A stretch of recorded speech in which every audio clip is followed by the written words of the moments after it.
The jaws clamp down with 1,200 pounds of pressure.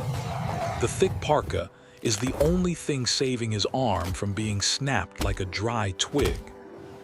He screams, driving his heavy boot into the beast's ribs. It's pure adrenaline. The wolf stumbles back, snarling, tasting the synthetic fabric of the coat. He has one chance, the emergency flare. His hands shake violently. If it doesn't light, he is meat. The magnesium erupts. Red light cuts the dark, revealing the nightmare. He isn't fighting one wolf. He is surrounded by the pack. They fear the fire, but they know it is temporary. They circle, waiting for the red star to burn out. He doesn't wait. He runs. Every step in the waist-deep snow is agony, his lungs burning with the -50-degree air. But they are faster. They float over the crust while he sinks. He can hear the heavy panting of the alpha right at his heels. The ground runs out. A ravine, 30 feet of darkness. Behind him, the teeth. Ahead, the fall. There is no choice. He jumps. For a second, he is suspended in the ice fog. Then gravity takes him. He hits the slope hard. Trees snap like bones. The world spins in a violent kaleidoscope of white snow and black branches. Silence slams back into the forest. He lies 60 feet down, buried in the drift. The flare dies. Now he is truly alone. Pain returns first. A broken rib, a twisted knee. He tries to stand, but his left leg collapses. The adrenaline is fading, and the cold rushes into the void it left behind. The wolf's teeth compromised his armor. The torn sleeve is leaking heat. At -47 degrees, a hole in your coat is a slow knife to the heart. They are still up there, watching. They can smell the blood. He has to move. Walking is impossible, so he crawls, dragging his dead weight through the powder. You can hear the forest dying. The sap inside the trees freezes and expands, snapping the wood like gunshots. Hypothermia begins to whisper to him. Dark shapes look like people. The wind sounds like voices. He finds a hollow beneath the roots of a fallen giant, a coffin-sized space to hide. The urge to sleep is overwhelming, but he knows the truth. If he closes his eyes now, he will never open them again. Birch bark, nature's gasoline. He peels it off with fingers that feel like wooden blocks, but the lighter is dead. The butane is too cold to vaporize. He strikes it until his thumb bleeds. No gas, no fire, no life. He has to give the machine his own heat. He jams the lighter into his armpit, right against the artery, trading his body warmth for a chance at a flame. One click, the gas catches. The bark ignites with a roaring hiss. In the Arctic, this is the only miracle that matters. He tears a strip from his base layer to bind his arm. It stops the bleeding, but infection will kill him just as surely as the cold. He melts snow in his tin cup. Drinking it cold would drop his core temp and kill him. He waits for the steam. Hot water hits his stomach like fuel. The shivering stops. He has survived the night. Dawn breaks. The sun offers light but no heat. And with the light comes visibility, a sound, the crunch of weight on snow. They didn't leave, they were just waiting. There on the ridge, the pack. They look like statues carved from ash. The hollow is a trap now. He scrambles out, ignoring the screaming pain in his ribcage. They pour down the slope like gray water, silent, fast. They are herding him toward the river.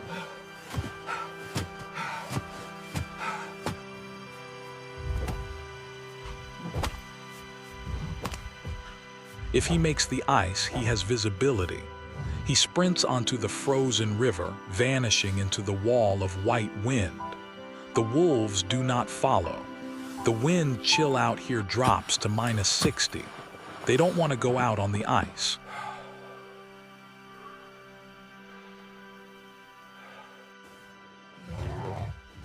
He traded the wolves for the wind, but the river is a lie. The current underneath keeps the ice thin.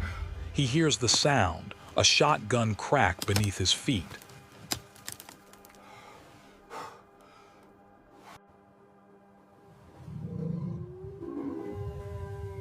The floor drops out. He plunges into water that is barely liquid. It hits him like a sledgehammer. Cold shock response. His muscles cramp. He has seconds before the current drags him under.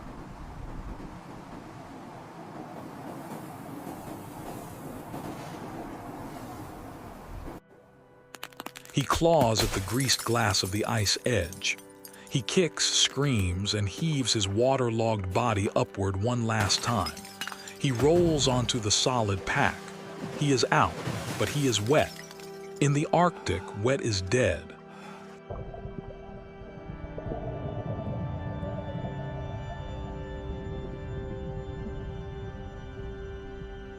The flash freeze begins. His clothes turn into a suit of armor, trapping the ice against his skin. He marches toward the trees, driven only by the reptile brain.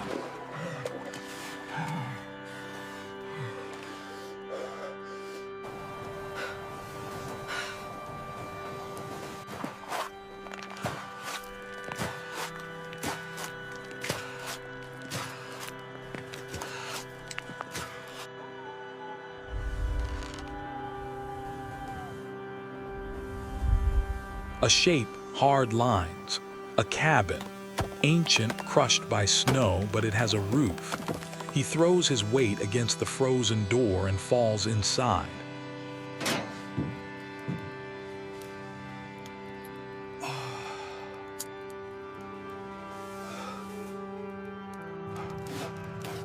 It's -30 inside, but out of the wind. He peels off the frozen clothes, the ice tearing at his skin. He builds a fire in the rusted iron stove with the desperation of a dying man.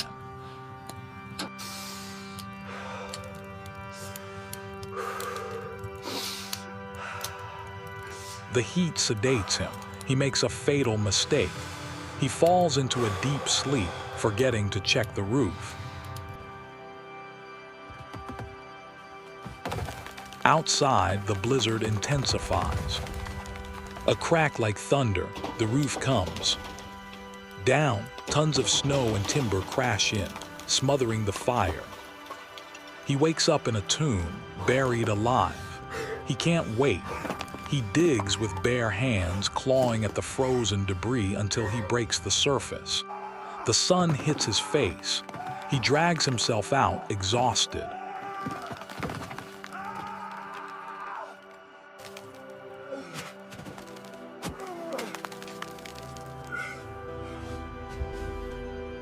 Then a sound, a rhythmic thumping, a heartbeat in the sky, a Mi-8 helicopter.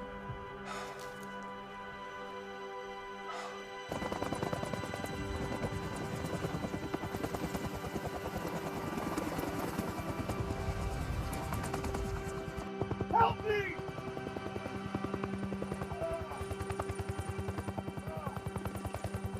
They don't see him. The pilot banks left. They are leaving. He remembers the second flare. He rips the cord.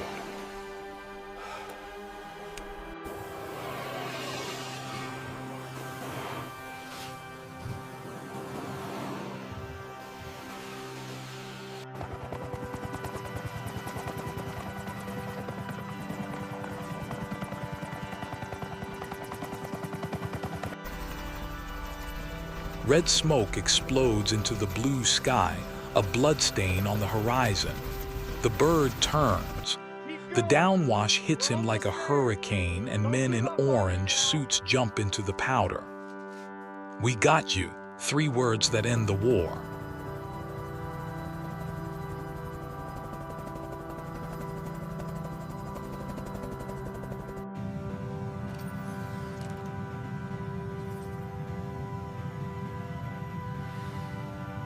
As they lift off, he looks down.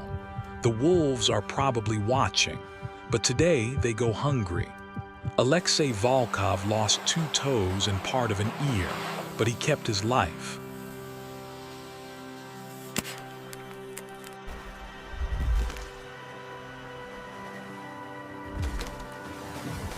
Survival is 10% equipment and 90% psychology. When Alexei panicked, he made mistakes. When he focused, he lived.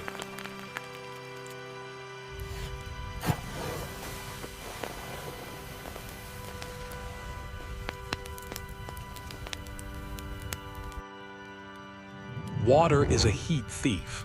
Fire is your only weapon, and a lighter is useless if you don't keep it warm.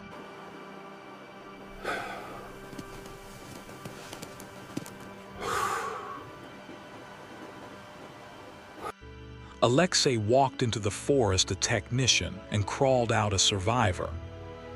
If you were at the bottom of that ravine, what would have been your first move? Tell us below. Stay warm, stay alive.